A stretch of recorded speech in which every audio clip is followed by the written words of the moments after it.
just after tax day, so if you didn't file your taxes yet, better start following that extension now. Also, we've got a lot to talk about today. It's earnings season for the transports.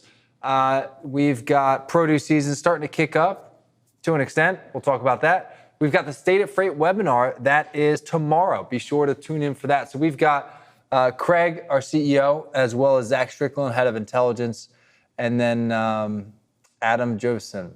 So it'll be a great event. Great time to connect and communicate with a lot of the folks that are going to be there. But first, gentlemen, it's earnings season. Anybody you've got your eye on, and you can't say somebody that already submitted earnings. Tanner, you going to go first? Transportation or just stock market as a whole? Both. Both? Both. I think C.H. Robinson's going to be interesting. Yeah. The last quarter wasn't great. I think NAST was down about 17%. Ocean market got hit hard. So that's going to be one I'm keeping a close eye on.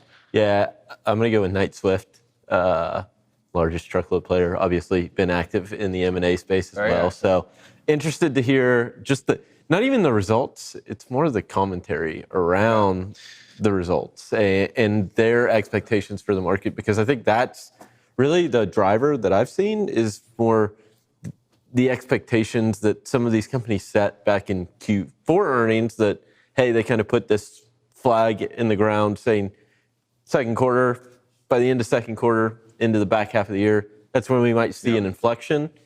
I want to see if that's changed. It started to change with J.B. Hunt, which we'll touch on a little bit, but see if that's kind of a broader theme across the board. Yeah, I agree. I think that's a good way to look at it. I mean, we know everything's going to be down. The commentary and the context around it and what they're doing as a result will definitely be really, really interesting to see. Also curious to see if any started announcements around further M&A deals or the interest around that. Mm-hmm. I would say there has to be. I mean, evaluations are at their lowest. Obviously, Knight Swift acquired U.S. Express. Wouldn't be surprised if, honestly, they went out and acquired someone else. I forget how much cash they're sitting on, Tony, if you remember, but there should be a couple acquisitions. Yeah, I mean, I think Schneider's another one to keep your eye on, getting into the M&A space, right? I mean, they kind of have that war chest as well. So I think there are prime, I don't know the targets, but there's prime buyers at this point, I guess is probably the better way. Yeah, I think the LTL space is actually an interesting one too. That market has been struggling for quite a while, and I think there's a lot of smoke and mirrors in LTL. Something's got to get cleaned up. So it'll be interesting one to watch too. Yeah, it'll be interesting. There's a lot of regional LTL players happening right now. So I agree. I also think it'll be interesting to see how this starts to continue to trickle down towards some of the parcel players. You know, when we look at FedEx, UPS, maybe even DHL to an extent. DHL is an interesting one that I've had my eye on. Right, their exposure to a lot of the freight forwarding like that CH has, but they also do a lot of inland logistics as well. I mean, they're a full package player. And they're global too, and global. Right? I mean, you think about it, really, they're predominant in Europe. I mean, that's their big play. And so, I mean, they have their exposure. I mean, when you in comparison to kind of, I don't want to say UPS, but I mean, in comparison, it's a lot more international than maybe UPS, even though UPS and FedEx both have fairly large international businesses. They have, I would say, bigger domestic plays here than DHL. Another thing we've been interested in is we don't talk about it much, but the air cargo space. Yes. That industry has grown so much over the last 2 or 3 years during COVID as well, and it doesn't get enough attention. One thing interesting is that FedEx actually already released their earnings late in March. Yeah.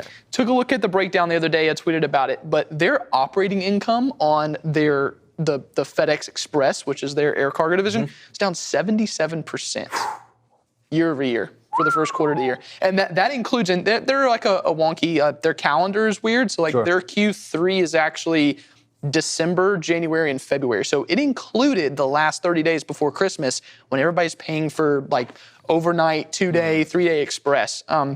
Down 77% operating income. That's a big hit. That's a really big hit. And I bringing it back here towards, to ground transportation, I don't think it's going to get a lot better. I think a lot of folks too, especially as we look at the refrigerated market and the produce markets, are going to continue to get hit. One area that we look at extensively for how produce season is shaping up, or lack thereof, is California, right? California's a big driver of the produce markets. Let's go ahead and throw this chart up on the screen actually for folks to see. We want to take a look at the refrigerated markets here, and we'll really start to see the impact of that we're having. So right now, blue line is your demand. That's volume shipping out of California for refrigerated truckload shipments. And the green line there are the tender rejections alone. Tender rejections essentially in the floor. We know that. They're sitting around 1%, just a smidge over. But volumes there in blue, effectively near their lows. However, we have seen over the last week and a half a little bump. Now, to be fair, we're just back where we were in middle of March, but it's an initial positive sign, I would say, that we're not bleeding further, if nothing else. Yeah, I mean, anytime you stop the decline, it's a good thing. It's just a matter of where does it go? I mean, like you said, you look at rejection rates. I mean, we're still talking 1.79%. Like, yeah, it's crazy to think about. I mean, that's 2 out of every 100 tenders being rejected. I mean, it's nothing in the grand scheme of things. And I think what's interesting is, I mean, you start to see.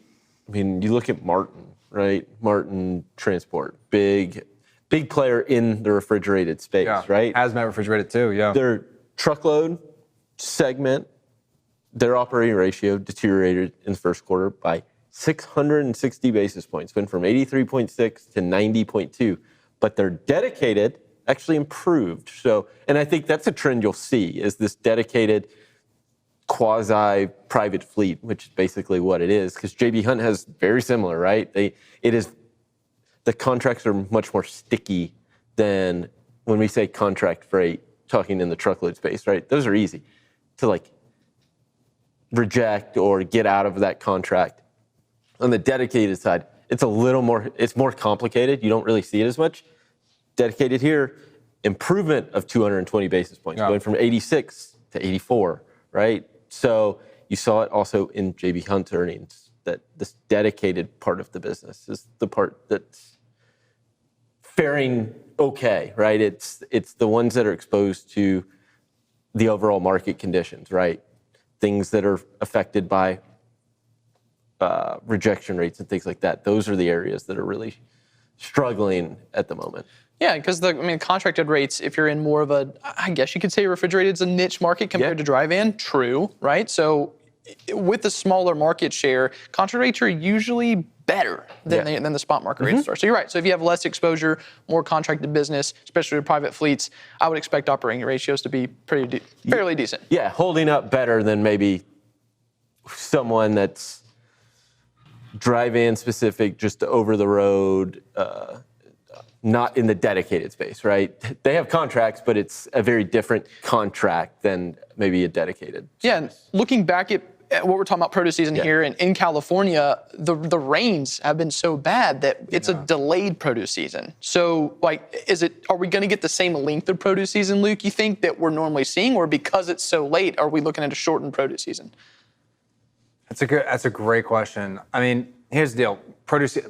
The produce is going to move regardless, right? It's going to move regardless. That's one beauty of fresh food, is that it's going to move, right? People will buy it, it will sell, it will move. You can't really wait and store it until next year.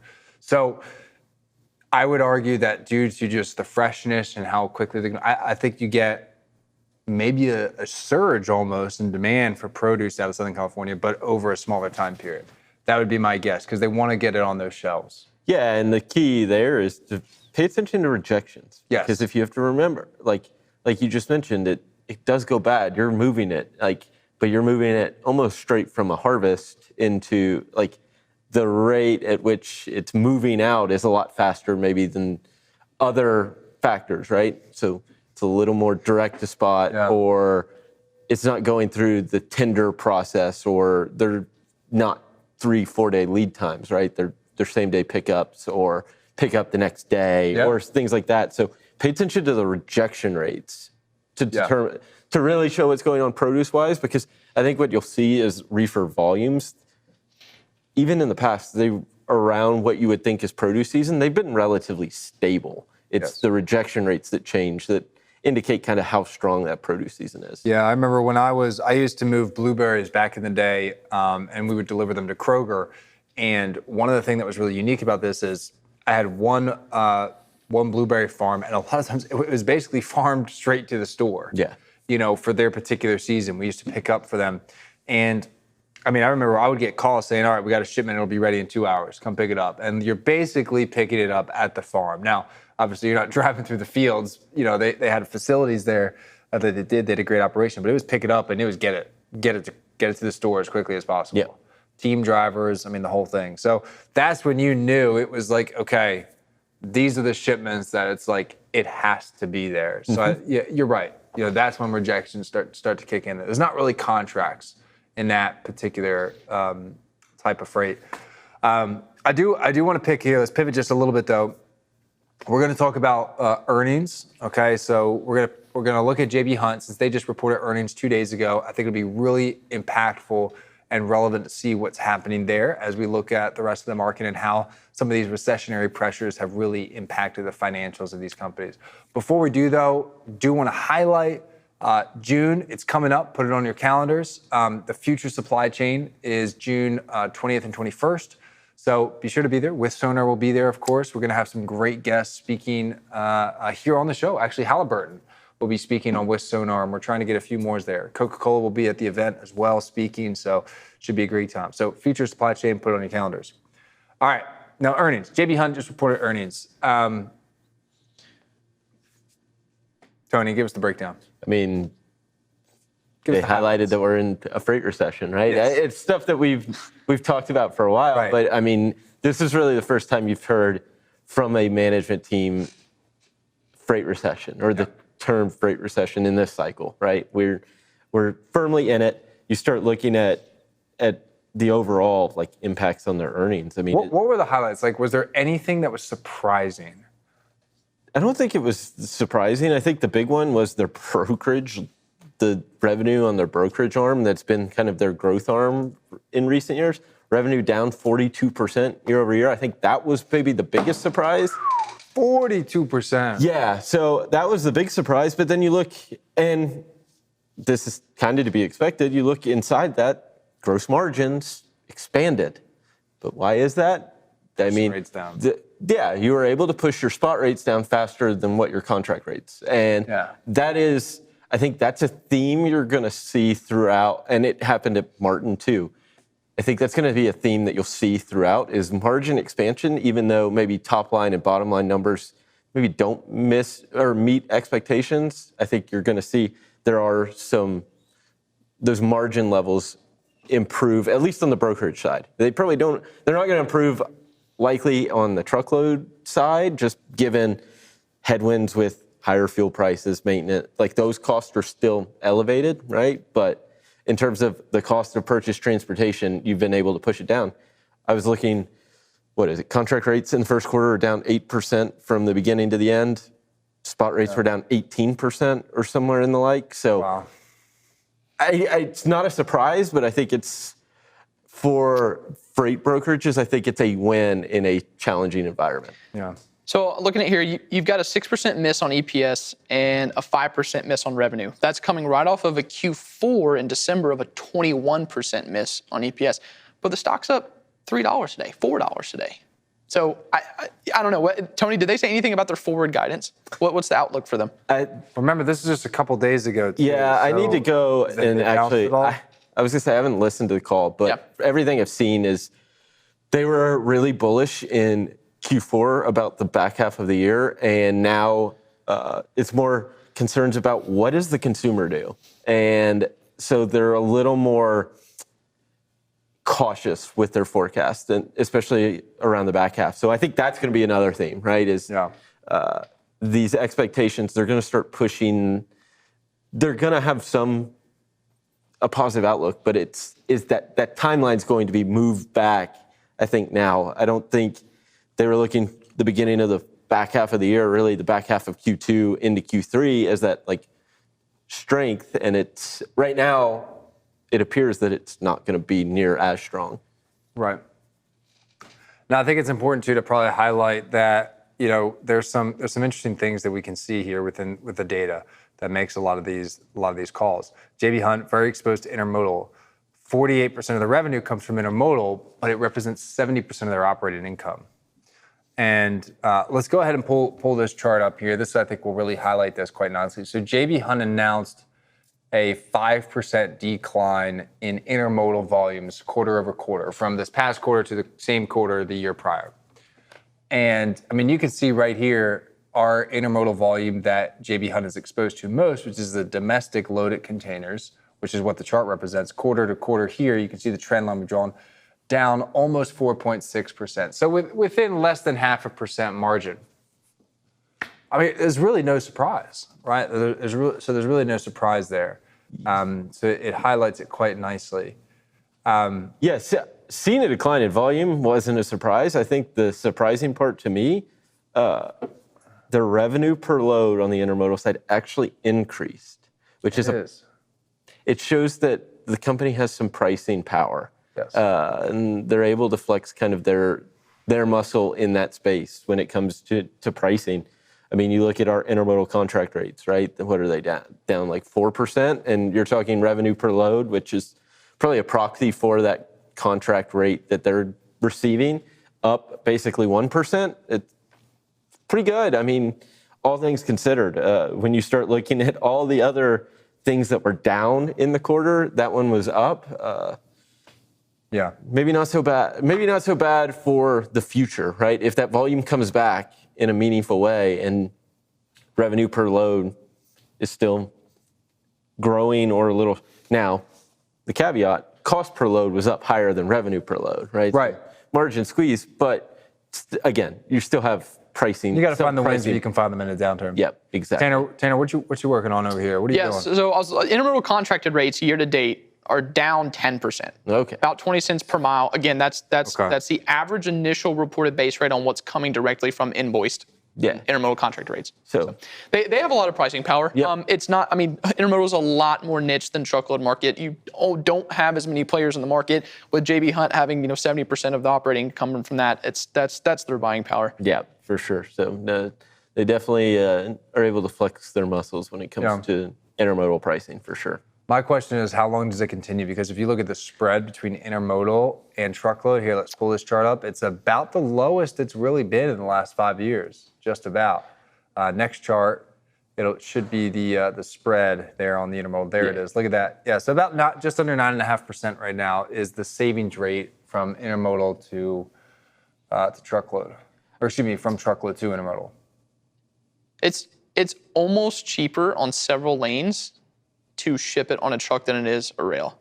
I was looking from LA to Miami. It's a pretty long transit cross country. It's about $1,000 cheaper to send it on a dedicated truck than it is on rail. That's gnarly. Yeah. How does that conversation go with our customers right now? Have any of them talked about that tend to lean on intermodal? Like, I guess what's happening in that conversation with customers? Yeah, especially on the servicing side. I mean, when you think about truckload, it's faster. There's less touch points. And usually it's overall the service levels are higher. So a lot of customers that are looking at this data and saying, well, why instead, yes, I could technically save a little bit more money if this is intermodal, but if I can increase my service, deliver product faster to my end customer, why would I not just pay a little bit more for truckload? So I think that's why we see, I think that outbound total rail volume, I think that's why that took even more of a dip, is because some people are switching from intermodal back to truckload, which historically it's been the other way around. And I think that's a trend, obviously, to pay attention to, right? This was an index, this savings index was one Mike Boundislis talked about it a bunch, like all year, right? It needs to be back up in that 15% range to really make intermodal competitive with truckload.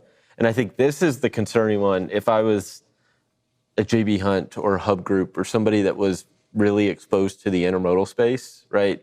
Obviously, again, they have business arms that do other things, but their primary income is intermodal. Yep. You run the risk. Now, it's not perfect, and it's not the easiest thing just to switch modes, right? To go from intermodal to truckload or vice versa, right? There are some, I don't want to say challenge. It's not as easy as just flipping a switch, right? But in this instance, I mean, you've noticed it come down pretty significantly, really for the last 16, 18 months, something like that. So, I mean, you're talking end of 2021 when it was at its highest, around 18%. now basically cut in half at 9.5. So, I mean, you're talking, at this point, those are conversations you can have, especially throughout like this bid, because I mean, it is bid season, and well, it's award season now for RFPs, but it's those players that can offer both, I think, that are going to have the benefit both when the market turns around, right? If this number comes back into, you can use some flexibility in modal shifts to your advantage, for sure.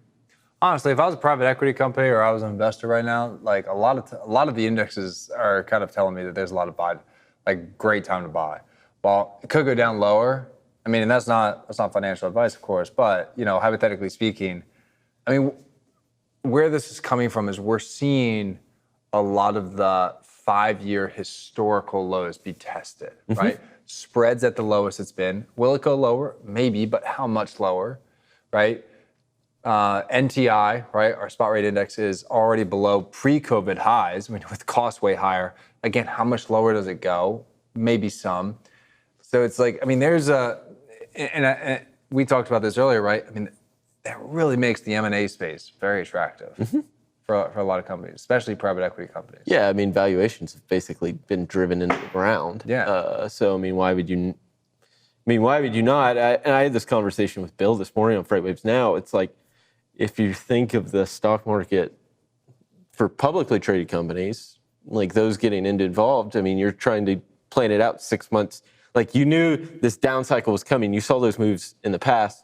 Well, now we're kind of at or near the bottom.